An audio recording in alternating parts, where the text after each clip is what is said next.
La paix et le bien. La paix et le bien à toi, mon frère, en ce dimanche de la 6e semaine de Pâques. Oui, le Seigneur nous invite, le Seigneur nous convie en sa présence. Le Seigneur nous invite à le louer, à le glorifier, à le magnifier. Le Seigneur nous invite à lui confier nos vies, à lui confier nos cœurs, à lui confier nos soucis. Oui, Père, c'est bien à toi, au nom du Seigneur Jésus. Oui, chers frères et sœurs, aujourd'hui, le Seigneur, dans sa bonté, nous invite. Le Seigneur, dans sa bonté, nous invite à contempler le livre des Actes des Apôtres depuis sa résurrection. Et nous sommes au chapitre 15, à partir du verset 25. Voilà, le Seigneur, dans sa bienveillance, nous invite à jeter un coup d'œil sur cette lecture. Et dans cette lecture, voilà, du verset 25 et suivant. Voilà, alors prenons notre Bible et jetons un coup d'œil sur les textes sacrés de ce jour. Et nous voyons, dans le texte sacré, il nous est parlé de Pierre, de la rencontre de Pierre et de Corneille. Pierre qui rencontre Corneille ou Corneille qui rencontre Pierre. Les deux se rencontrent. Pierre va vers Corneille, Corneille va vers Pierre. C'est la rencontre de deux personnes. Et Corneille est un centurion de l'armée romaine. Alors, voilà Pierre qui rencontre un centurion de l'armée romaine. Et cet événement nous rappelle l'événement de ce que les apôtres nous ont raconté. Quand nous prenons Matthieu 8, verset 5 à 13, et quand nous prenons Luc, chapitre 7, verset 1 à 10, nous voyons Jésus qui rencontre un centurion romain. Chez l'apôtre Matthieu, le centurion romain rencontre Jésus à Capharnaüm. Et le texte sacré dit que le centurion romain s'approcha de Jésus et le supplia. Pour une raison précise que nous pouvons lire en jetant un coup d'œil sur le passage. Par contre, dans Luc, nous voyons le centurion qui est venu rencontrer Jésus et qui le suppliait au nom de son esclave, parce qu'il l'aimait trop. Alors voilà un centurion haut gradé de l'armée, il est le chef de l'armée romaine, qui vient supplier Jésus au nom de son esclave. Alors, il ne considère pas son esclave comme un esclave, mais il l'aime. Alors voilà un centurion romain qui vient plaider pour la cause de son esclave. Et voilà c'est ces deux éléments que j'aimerais que nous ayons à l'idée. D'abord, avant d'entrer dans le vif de la méditation. Et aujourd'hui, c'est Pierre qui Corneille qui va rencontrer Pierre. Et Pierre, c'est celui-là qui a guéri plusieurs malades. C'est celui-là qui a manifesté la puissance de Dieu. Parce que Pierre était un homme comme tout le monde, seulement à la différence qu'il avait la grâce de Jésus sur lui. Il avait la grâce de l'Esprit de Dieu sur lui. Il était différent des hommes. Il était normal comme tout homme, seulement qu'il était en communion avec Dieu. Voilà, il avait en lui une force, une volonté, une conviction, une détermination, une fougue en la croyance de la puissance du nom de Jésus. Et c'est en ce nom qu'il a guéri, c'est en ce nom qu'il a fait tant de miracles. Et voilà, le texte sacré aujourd'hui nous amène à contempler la rencontre de cet homme qui n'allait de rien, qui est un homme comme tout homme, mais qui avait la communion avec le ciel, qui avait la communion avec Dieu, qui avait la communion avec les anges, qui avait la communion avec Jésus, qui avait la communion avec le Saint-Esprit. Voilà la rencontre de Corneille avec cet homme qui avait la communion. Alors la première question que nous sommes sur laquelle nous sommes appelés à méditer, c'est celle-ci d'abord. Est-ce que moi j'ai la communion avec le ciel? Est-ce que j'ai la communion avec le ciel? Est-ce que je communie avec le ciel? Est-ce que je suis en contact avec le ciel? Ou dans mes relations avec mes amis? Je suis peut-être un chrétien, une chrétienne, je vis ma vie tranquillement. Je côtoie, j'ai des amis, j'ai des parents, j'ai des connaissances. Mais parmi tout ce beau monde, est-ce qu'il y a des gens? Est-ce que j'ai le désir de me connecter à des personnes qui ont la communion avec le ciel. Oui, je vais me dire, moi-même je prie. C'est vrai, il faut prier, mais il faut toujours avoir des exemples qu'on souhaiterait suivre. Par exemple, les saints. Par exemple, une personne peut-être pieuse, très pieuse. Peut-être, ça peut être un prêtre, ça peut être un laïc, ça peut être n'importe qui. Mais quelqu'un qui soit en connexion avec le ciel. On ne finit jamais d'apprendre. Et on apprend toujours de quelqu'un. Alors je ne peux pas me blottir dans mon monde et dire, moi je connais déjà. Je suis déjà suffisant en moi. Je n'ai besoin de personne pour m'aider. Les apôtres ont été édifiés en voyant Jésus agir. Après les apôtres, d'autres ont vu les apôtres, ceux à qui les apôtres ont transmis la foi, agir. On a toujours un modèle. On est toujours touché par la vie d'une personne qui nous sert de modèle qu'on souhaiterait imiter. Alors voilà, est-ce que dans mes connaissances, est-ce que parmi mes amis, est-ce qu'il y a quelqu'un qui m'inspire le ciel et que je souhaiterais, non pas peut-être imiter, mais qui me pousse à me connecter davantage au ciel? Est-ce une personne vivante ou est-ce une personne déjà décédée, c'est-à-dire en ce sens que la personne ne vit plus? Je prends par exemple le cas de Jean Pliat, que beaucoup de gens connaissent. Déjà en regardant, en sillonnant sa vie, il avait une onction terrible qui était sur lui. Je prends Jean-Paul II, qui a été un homme, mais qui est aujourd'hui un saint. Voilà, est-ce que nous avons dans notre vie, est-ce que nous aimons nous connecter à ces personnes, non pas pour les suivre, non pas pour les suivre eux, mais pour suivre leur chemin peut-être, pour imiter ce qu'ils ont fait, pour imiter leur foi, parce que nous devons imiter la foi et l'aboutissement de ceux-là qui nous ont précédés et qui sont aujourd'hui dans la gloire de Dieu peut-être. Peut-être qu'ils ne sont pas encore dans la gloire de Dieu, mais moi je suis convaincu, je vois que la main de Dieu est sur cette personne.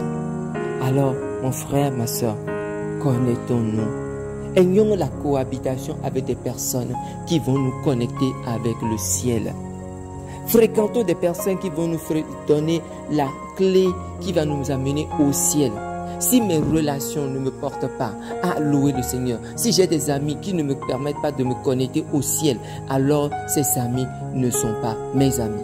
Parce que mes amis doivent m'amener sur le bon chemin, mes amis doivent m'amener, mes connaissances doivent me pousser à toujours aimer le Seigneur. Alors regarde dans ta vie, regarde autour de toi, tes parents, tes oncles, tes tantes, tes cousins, cousines, tous ceux-là que tu suis. Est-ce que toutes ces personnes te conduisent à Jésus? Vraiment, pose-toi la question. Ne te cache pas derrière ton doigt pour dire non. Est-ce que ces personnes... Je ne dis pas qu'il ne faut pas avoir des amis.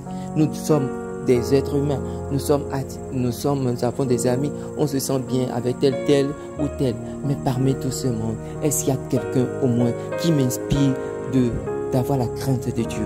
Est-ce que la vie de quelqu'un me pousse? Est-ce que moi-même, j'ai décidé de suivre la vie de quelqu'un qui m'inspire? Quand j'écoute, je le vois, mais je la vois, voilà, ma vie, je sens brûler en moi le désir de vraiment m'élever spirituellement.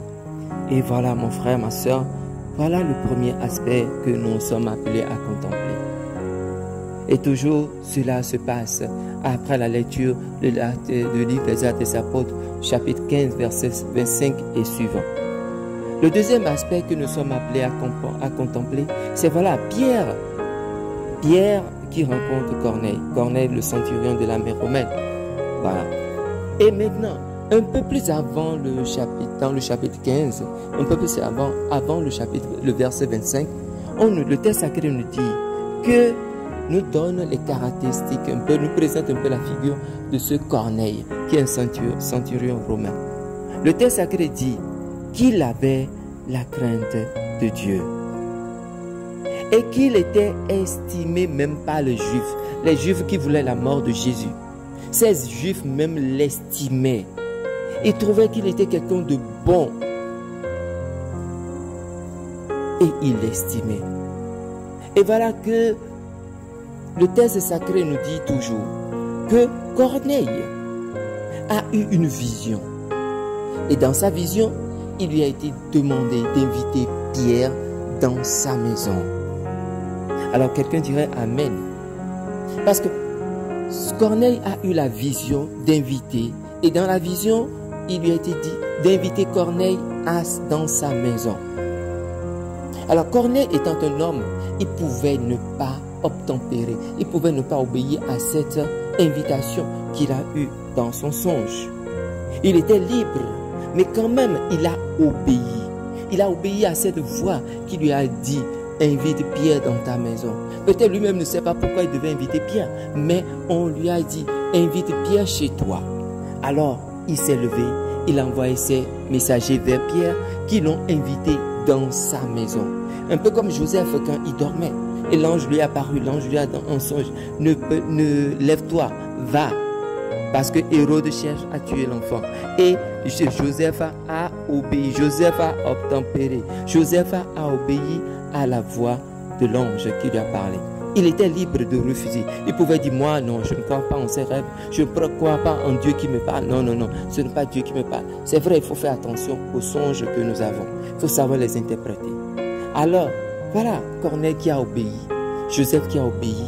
Et voilà, à cause de leur obéissance, ils ont eu gain de cause. Aujourd'hui, Joseph est le père adoptif de Jésus.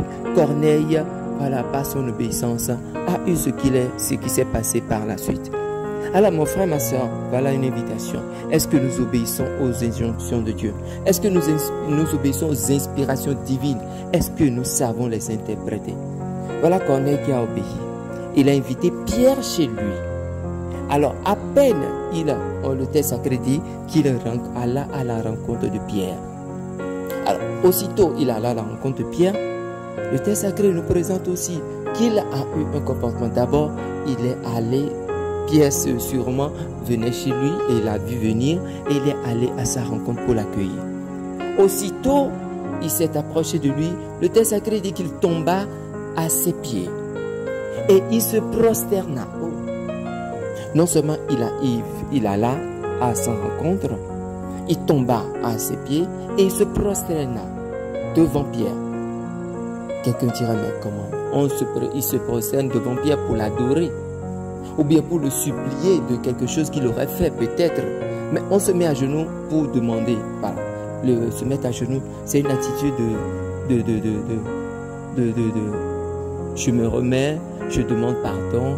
Mais se prosterner, la prosternation est un acte d'abandon, un acte total d'abandon, un acte de soumission à quelqu'un. Et voilà, c'est un peu comme si ce Corneille, qui est le chef de l'armée romaine, qui avait à sa disposition des milliers, qui avait des soldats, se prosterne devant Pierre, un simple homme. Mais si Corneille, qui avait la crainte de Dieu, se prosterne devant Pierre, c'est parce qu'il a reconnu et il reconnaît que Pierre a dans sa vie, a sur sa vie une grâce qui lui permet, voilà, de se comporter, qui le pousse à se comporter ainsi. Alors, mon frère, ma soeur, voilà ce que le Seigneur ce à quoi il nous invite. Il nous invite à, non pas à nous prosterner devant n'importe qui, mais voilà, l'attitude de Corneille nous pousse à contempler ces événements. D'abord, rencontrer Jésus, aller à la rencontre de Dieu, tomber à genoux, à ses pieds et se prosterner. Et c'est voilà les trois attitudes, qui nous ouvrent le ciel. Trois attitudes importantes pour mieux comprendre les lois du ciel. Trois attitudes qui te permettront d'entrer dans la logique du ciel. Trois attitudes qui sont des échelles, qui sont une échelle pour aller au ciel. Voilà mon frère, ma soeur. Et voilà, aller à la rencontre de Christ, aller à la rencontre de Dieu. Ouais, nous sommes des chrétiens, nous allons à la messe, nous prions, nous allons à l'église, nous prions, nous chantons, nous louons Dieu. Voilà, je peux être un chrétien que je vais à la rencontre du Christ. Je prie dans ma chambre. Je prie à moi-même dans ma maison. Je prie simplement. Peut-être que je ne vais plus à l'église pour des mille raisons, mais je reste à la maison, je dis je prie. Je prie, je chante, je loue le Seigneur, j'invite le Saint-Esprit. Voilà. Je vais à la rencontre de Christ. Je vais à la rencontre de Dieu. Mais cela ne suffit pas. Il ne suffit pas seulement d'aller à la rencontre de Christ. Il suffit de rester, après être allé à la rencontre de Christ, de rester devant lui et de tomber à genoux, de tomber à ses pieds. Parce que je peux être un chrétien, je vais à la rencontre de Christ, je vais à la messe tous les jours sans jamais tomber à genoux à ses pieds. Ce n'est pas tomber à genoux, le tomber à genoux n'est pas cet acte physique, tomber à genoux physiquement, mais tomber à genoux dans le cœur. Est-ce que je tombe à genoux avec mon cœur, du fond de mon cœur? Est-ce que, entre autres, le péché me fait mal? Est-ce que le tort que je fais à Dieu, est-ce que le mensonge que je commate sur mon frère, ma soeur, est-ce que la médisance, est-ce que les jugements, les critiques que je porte sur mon frère, est-ce que je crois que ce sont assez autant de blessures que j'inflige à Jésus de Nazareth, j'inflige à mon Dieu? Est-ce que je me repens de du mal que je fais, du tort que je fais à mon frère, à ma soeur? Est-ce que je me repens vraiment de ce que je fais de mal autour de moi? Voilà la question que je dois me poser. Et c'est là, c'est cela qui va m'amener à tomber à genoux. Est-ce que je tombe à genoux, un peu comme le publicain et le pharisien, l'autre qui était debout? Pourtant, ils étaient tous deux dans le temple. Ils étaient entrés dans le temple. Ils sont allés à la rencontre de Dieu. Ils étaient allés à la rencontre de Dieu, simplement, normalement, comme tout croyant. Les deux croient en Dieu. Mais quelqu'un croyait plus en Dieu que l'autre. L'autre se tenait et se jugeait l'autre. Pourtant, il était allé à la rencontre de Dieu. Et c'était moi, je ne suis pas comme cet homme, comme l'autre qui est hypocrite. Moi, je perds ma dîme, je fais ci, je fais ci. Et combien sommes-nous, ces chrétiens, qui ne faisons pas, qui jugeons? Nous allons à la rencontre de Dieu, mais nous nous complaisons à juger l'autre. Moi, je prie pour que l'autre, je fais le chapelet, je fais le milavé, l'autre ne fait même pas, il ne prie même pas. Oui, c'est vrai, il faut constater cela et prier pour l'autre. Mais si je dois commencer à aller à la rencontre de Dieu et commencer par juger l'autre, commencer par me glorifier, alors il vaut mieux que je me taise. Voilà, parfois nous allons à l'église, mais nous n'aimons pas tomber à genoux. Nous n'aimons pas peut-être pleurer sur nos péchés, parce que nous ne reconnaissons pas que ce sont des péchés graves, aussi petits soit-il le péché, il est assez suffisant pour infliger la plus grande douleur possible à Jésus et à Marie. Parce que qui fait du tort à l'enfant fait du tort à la mère. Qui fait du tort à la mère fait du tort à Dieu qui a couvert la maman. Parce que n'oublions pas, l'ange a dit à la Vierge Marie, l'ombre du Très-Haut te prendra sous ton nom. La puissance du Très-Haut sera sur toi. Alors qui touche à la Vierge Marie, qui attaque la Vierge Marie, attaque Dieu. Alors mon frère, ma soeur, prenons garde, craignons Dieu comme Corneille. Et après cette mise à jeu, après cet agenouillé devant Pierre, Corneille se prosterna. Ah oui, se prosterner, adorer. Une chose est aller à la rencontre de Dieu. Une chose est de tomber à genoux, de le supplier, de reconnaître ses limites, de reconnaître ses torts.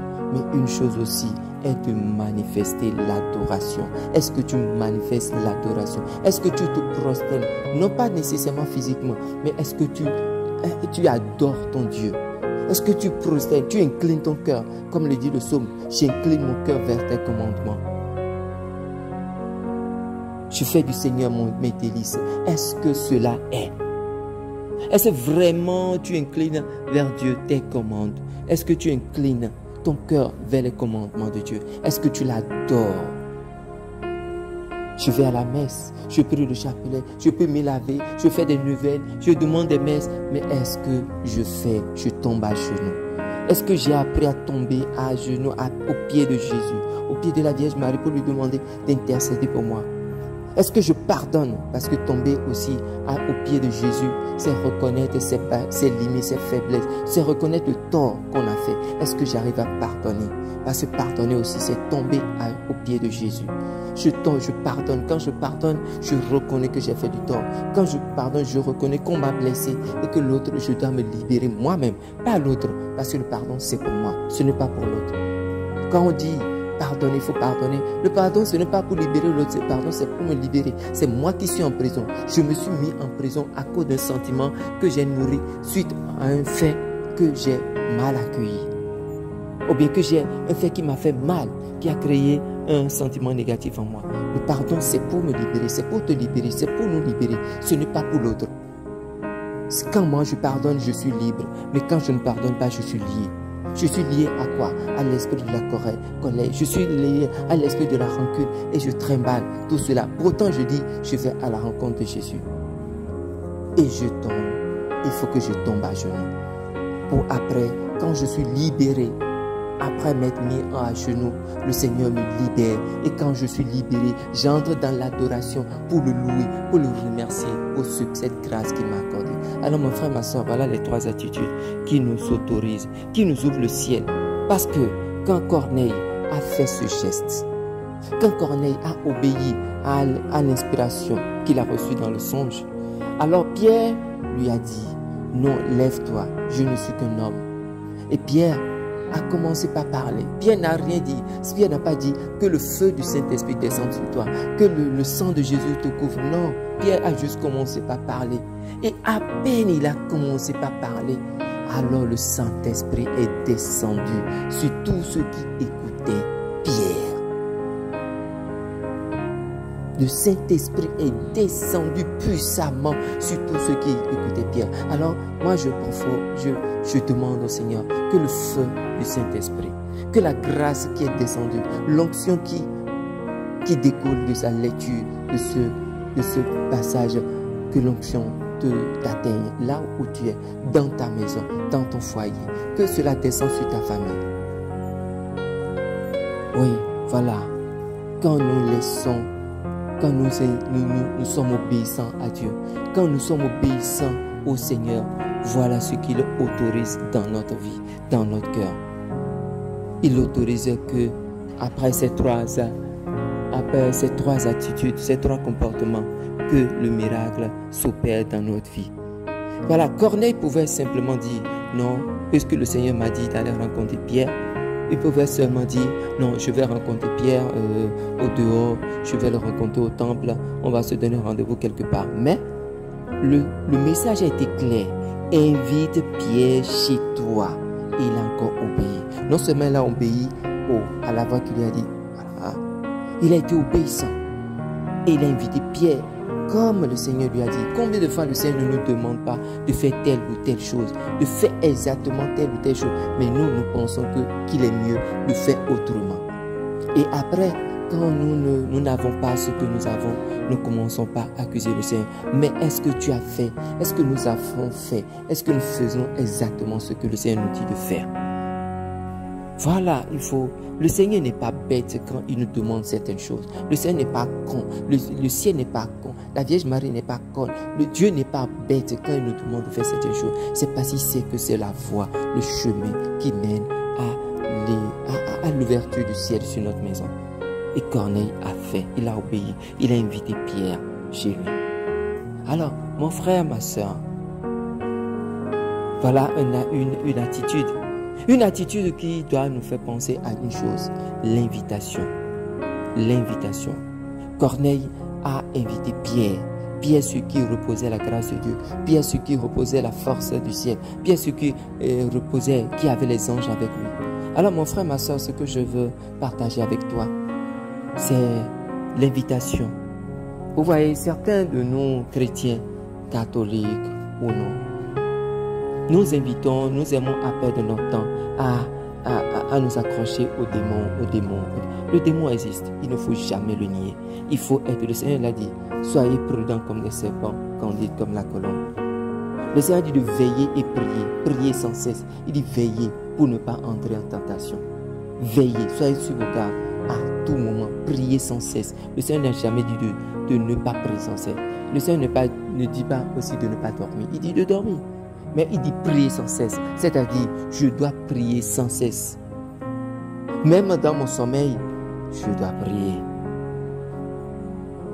Alors, voilà mon frère, ma soeur, invitons, apprenons à inviter le ciel dans notre maison.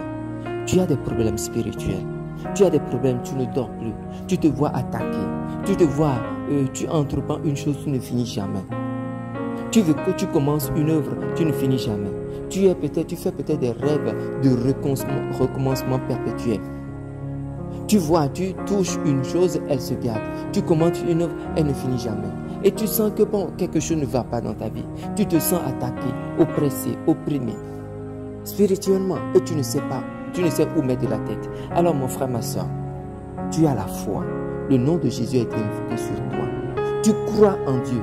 Et je le dis, je le répète, nous pouvons tromper les hommes, mais nous ne pouvons pas tromper Dieu. Je peux tromper les hommes. Je peux faire la singerie la plus parfaite du monde devant les hommes. Et personne ne saura qui j'adore. Personne ne saura quel Dieu j'invoque. Personne ne saura. Moi seul, je sais quel Dieu j'invoque. Mais je peux tromper les hommes. Je peux tromper mon mari. Je peux tromper mon épouse, mes enfants. Je peux tromper le prêtre. Je peux tromper la religieuse. Je peux tromper mes connaissances, tout le monde. Mais je ne peux pas tromper Dieu. Alors si Dieu se tait, parce que malgré tout ce que je fais, ce n'est pas que Dieu est bête. Dieu n'est pas bête quand il te voit faire le mal à ton frère, à ta soeur. Dieu n'est pas con, c'est Dieu qui te donne la vie. Alors faisons attention à ce que nous faisons. Parce que Dieu qui se tait, qui te donne le jour, la nuit, le jour et la nuit que tu utilises pour faire peut-être du mal ou penser du mal à ton frère et de ta soeur, Dieu n'est pas con. Ce temps qu'il te donne, c'est pour que tu réfléchisses à ce que tu es en train de faire, à ce que nous sommes en train de faire. Alors mon frère, ma soeur, c'est une parenthèse. Je parle à quelqu'un qui fait de la singerie spirituelle, qui le matin prie Dieu, fait semblant de prier Dieu, mais qui le soir fait le mal de son frère, de sa soeur. Mon frère, ma soeur, je ne dis parce que nous sommes tous des humains. Cela peut arriver, on peut tomber dans le piège du malin, mais le Seigneur dit qu'il nous aime. C'est ce qu'il nous dit dans la lecture, dans la troisième lecture, qui nous aime et qui veut nous appeler ses amis. Est-ce que toi, tu es un ami du Seigneur? Est-ce que tu es l'ami de Dieu? Est-ce que tu es l'ami du Seigneur qui t'aime, qui te veut auprès de lui? Alors mon frère, ma soeur, invitons le ciel dans notre maison. Invitons le ciel dans notre maison quand tu as des problèmes, quand tu as des soucis, quand tu as des difficultés et que tu ne sais où mettre la tête. Alors mon frère, ma soeur, invite Dieu, invite les anges dans ta maison. Invite tes anges sur ton foyer. Invite tes anges à rester, à veiller sur ta maison, autour de ta maison, dans ta maison. Invite-les. Demande aux anges. Tu as un ange gardien. Tu as un ange gardien. Alors dis-lui de contacter les autres anges dans la gloire de Dieu et de leur demander d'aller voir Saint-Michel, qui est le chef de la milice angélique, qui est le chef, le patron de tous les anges et les archanges, de lui dire, alors viens, oh, mon ange gardien. Tu envoies ton ange gardien vers Saint-Michel-Archange. Si tu ne veux pas parler à Saint-Michel-Archange, dis-lui, envoie tes anges veiller sur ma maison, dans mon foyer, sur mon enfant, sur mon époux. Ton mari peut-être te délaisse, ta femme peut-être te délaisse. Envoie ton ange gardien vers Saint-Michel et dis Saint-Michel-Archange, venez à mon secours. Venez. Au lieu de chaque fois inviter, quand l'atmosphère du ciel réside dans ta maison, alors tous ceux qui ne confessent pas le nom de Dieu s'enfuient. Tous ceux qui ne confessent pas le nom de Dieu s'enfuient parce que l'atmosphère du ciel et l'atmosphère des ténèbres ne peuvent pas cohabiter. Et le ciel, quand le ciel est dans ta maison, alors ce qui s'est passé avec Corneille se passera. L'Esprit Saint descendra. Et quand l'Esprit Saint descend, il opère la guérison, la libération, la délivrance, la faveur. Le ciel s'ouvre sur ta maison, sur ton projet, sur tout ce que tu veux lui confier à Dieu. Alors mon frère, ma soeur, entrons dans cette compréhension. Entrons dans cette compréhension de la parole de Dieu. Que le Seigneur nous ouvre les yeux pour que nous entrions dans la compréhension de sa parole et que nous allions au-delà de ce que nous avons l'habitude de lire. C'est, vous voyez, c'est ce qui bloque par certains, nous bloque nous les chrétiens. Parce que nous avons déjà entendu ce test l'année passée et que nous avons peut-être écouté une méditation et que le test revient une autre fois, on se rappelle automatiquement le danger, la tentation qui nous guette, c'est que nous pensons automatiquement à la méditation que nous avons entendue l'année. Nous essayons de nous rappeler la méditation de l'année passée et nous bloquons l'action de l'Esprit Saint dans cette année. L'année passée est l'année passée. La compréhension que Dieu nous a donnée ne sera jamais la compréhension qu'il nous donne cette année parce que Dieu n'est pas le même. Son amour est toujours nouveau. Alors, quand nous prenons un texte sacré, faisons comme si nous ne l'avons jamais lu et laissons l'Esprit.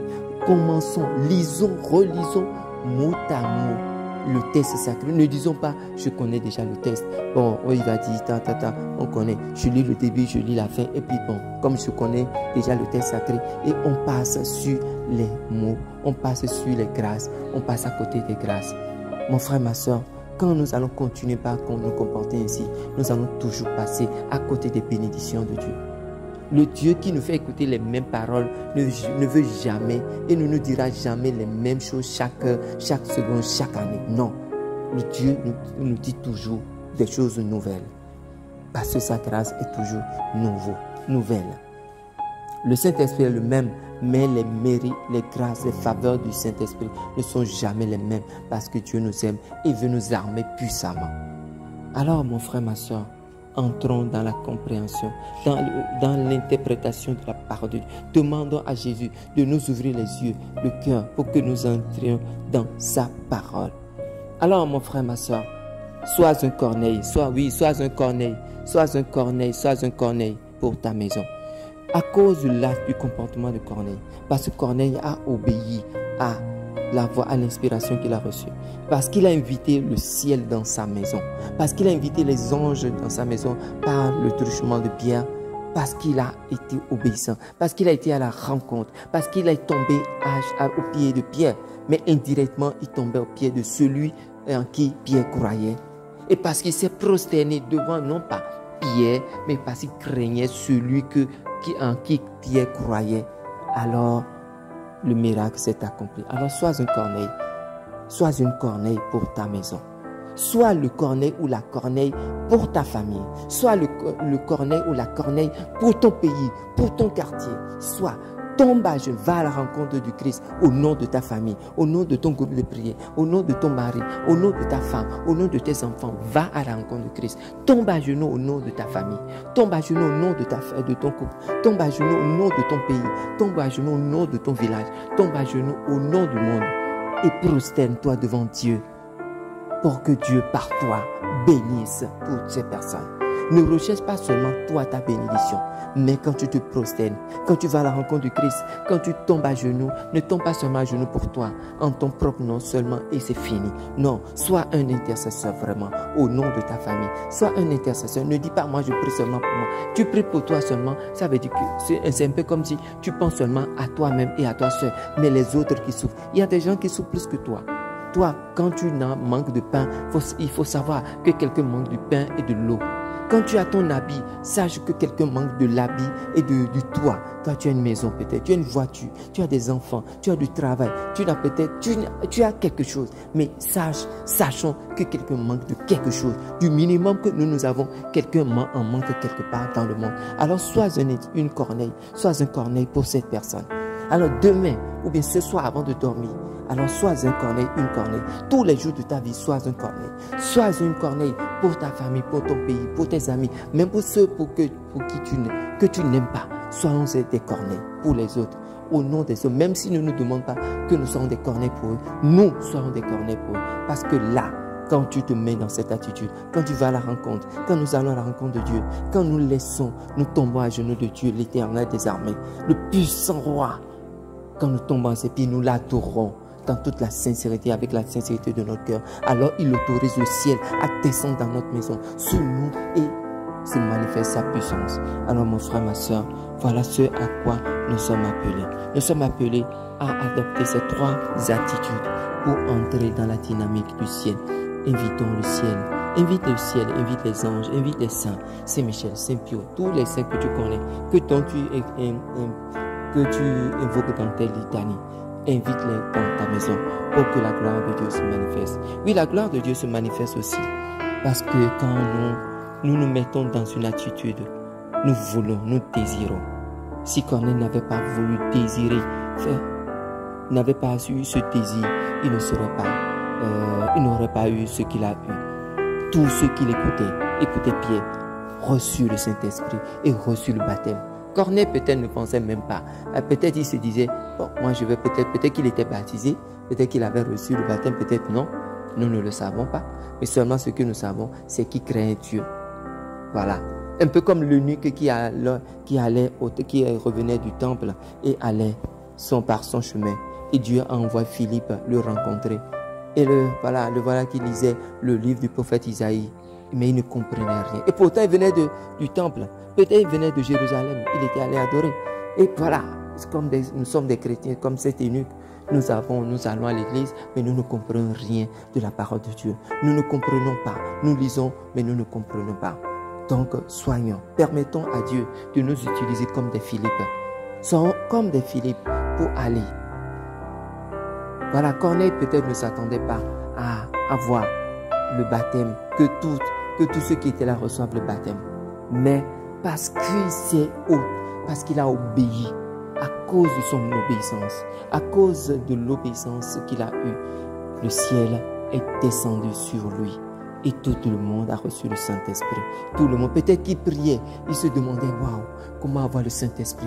Comment avoir l'onction qui repose sur Pierre? Comment recevoir l'onction qui repose sur les apôtres? Peut-être il se posait des questions. Peut-être qu'il a discuté déjà avec sa famille. Comment est-ce que nous allons faire pour vraiment recevoir le baptême? Peut-être qu'il s'est posé ces questions, ils ont discuté entre eux. Peut-être il s'est posé ces questions dans son cœur sans partager avec personne. Mais Dieu qui sonde les cœurs et les reins a compris le cœur, le fond du cœur de Corneille et lui a permis cela. Alors, soyons des Corneilles.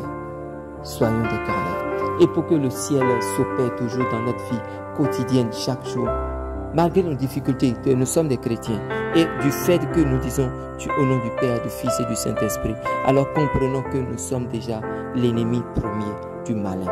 Alors ne cherchons pas toujours l'ennemi dans une personne, mais cherchons l'ennemi d'abord en la personne, en le diable. Parce que le diable ne supporte pas ceux qui adorent Dieu. Alors quand tu commences par dire Jésus, alors tu es le premier ennemi du malin. Alors prions sans cesse, prions sans cesse, prions sans cesse. Le secret est dans la prière. Alors mon frère, ma soeur, le ciel s'autorise aussi dans notre maison. Nous permettons au ciel de vraiment s'installer sur nous, dans notre maison, quand nous avons aussi de ces attitudes simples. Vous voyez, je suis peut-être un chrétien, une chrétienne. Et je me décide moi-même, spontanément, personne ne me le dit. Je dis, je vais acheter un livre de prière et je vais commencer par prier. Je commence par prier, je fais 1 jour, 2 jours, 3 jours. Peut-être c'est une nouvelle, 1 jour, 2 jours, 3 jours. 4e jour, j'abandonne. J'abandonne. Je prends un autre exemple. Je vais moi-même spontanément parce que peut-être j'ai suivi une causerie qui parle de la Vierge Marie et de la puissance du chapelet. Je suis animé d'un désir. Je suis pris d'un engouement. Waouh! Je vais expérimenter la puissance du rosaire. Je vais expérimenter la puissance du chapelet. Je cours, je vais acheter un chapelet. Je récite le chapelet le 1er jour, le 2e jour, le 3e jour.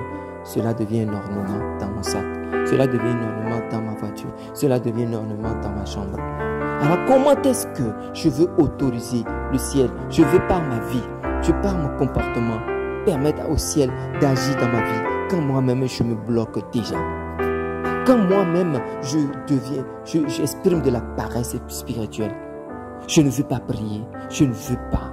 Je commence mais j'abandonne parce que moi-même, spontanément, je dis, Seigneur, je veux te saisir, je veux te louer, t'adorer. Je commence à prier le chapelet, je prends des initiatives, je prends des résolutions que j'ai dit, oh Seigneur, à partir d'aujourd'hui, je vais tout le jour aller à la messe. À partir d'aujourd'hui, je vais tout le temps dire le chapelet. À partir d'aujourd'hui, mais personne ne t'a forcé. Personne ne nous a forcé, c'est nous-mêmes qui avons pris notre bouche pour le dire. Le Seigneur peut-être nous a fait entendre une homélie, une exhortation qui a suscité en nous ce désir. On était libre, tu étais libre. C'est toi-même qui as pris la résolution. Alors pourquoi est-ce que tu ne t'accroches pas à cette résolution? Pourquoi tu ne vas pas au bout de tes résolutions? Et tu t'arrêtes en chemin et tu viens accuser Dieu parce qu'il ne t'a pas béni. Alors que toi-même, tu t'es spontanément arrêté en chemin. Parce que les plaisirs de la vie, parce que tu penses que tu vois que non, prier vraiment, et tout le temps prier, tout le temps prier, tout le temps prier, mais ne prie pas. Non, il faut laisser la prière. Laissons la prière. Et tu vas voir, nous allons voir. Mon frère, ma soeur, le secret, la responsabilité. Corneille nous l'a montré, nous le montre. Tout dépend de comment toi-même tu vis ta vie. Vivons notre vie. Cherchons, marchons sur la voie de Dieu. Prenons le chemin. Vivons dans la vérité et nous trouverons la vie. Même si nous souffrons dans notre corps, la vie nous est garantie. Parce que la vie est donnée, la vraie vie est donnée par le Christ Jésus et non par ce monde. Ce monde passe et passera. Mais pour que nous gardions notre identité de chrétien, alors ayons ce désir, nourrissons ce désir en nous. Comment est-ce que je m'autorise le ciel quand par exemple je prends la raison d'aller à la messe, mais tout le temps je suis toujours en retard à la messe. C'est-à-dire, je fais tout pour être toujours en retard. Mais c'est un peu comme si ça ne me dit rien. Mais je ne peux quand même pas continuer à vouloir que Dieu me bénisse puissamment si je suis un retardataire ou bien une retardataire chronique. C'est-à-dire tout le ciel, les anges savent que moi je suis retardataire. La Vierge Marie sait que je suis retardataire. Dieu le Père le sait, Jésus le sait, le Saint-Esprit le sait. Tous les saints que j'invoque savent que moi je suis retardataire. Et je me bloque dans mon retard. Je ne fais que être toujours en retard à la messe. Mais comment est-ce que je veux? Moi, les amis, déjà mes parents, ceux avec qui que je rencontre à l'église savent déjà que je suis retardataire. Le prêtre peut-être sait aussi que je suis retardataire. Un retardataire invétéré. Je suis devenu le douanier du retard. Et même le ciel, même mon ange gardien sait que je suis devenu une accro de retard. Et je suis devenu le douanier dans le retard. Mais comment est-ce que je peux vouloir que le ciel me bénisse quand je viens toujours en retard à la messe? Est-ce que je ne peux pas me régler?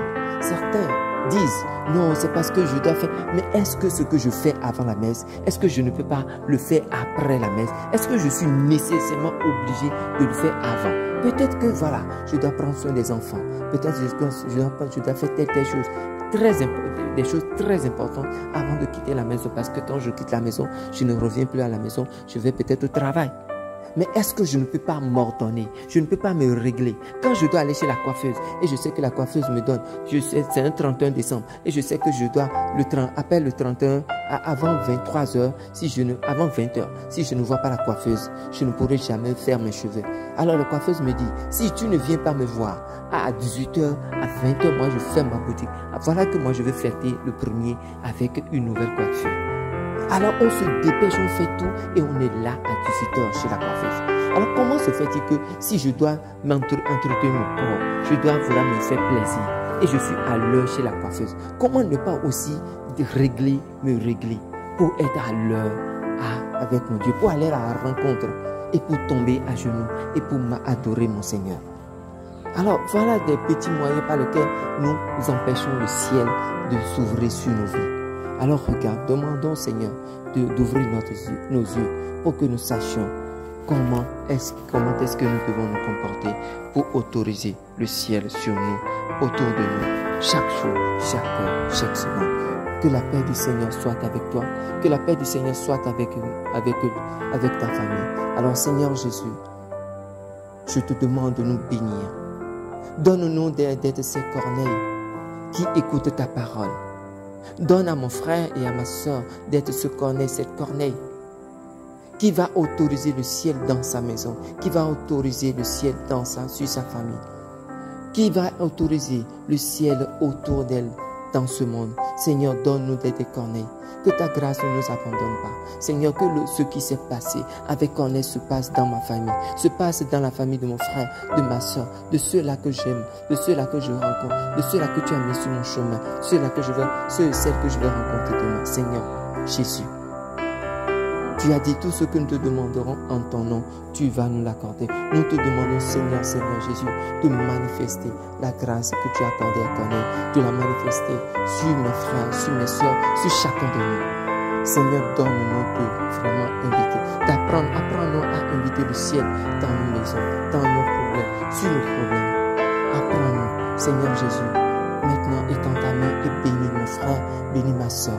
Bénis-la dans ses problèmes, bénis-la dans sa situation, bénis-la dans ce qu'elle vit, bénis-la dans ce qu'elle souffre, bénis-la dans sa joie, bénis-la dans sa souffrance, bénis-la dans tout ce qu'elle vit, dans son corps, dans son cœur, dans son âme. Bénis-la, bénis les couples, Seigneur Jésus, par étant ta main puissance et touche toutes ces personnes, tous ces chrétiens.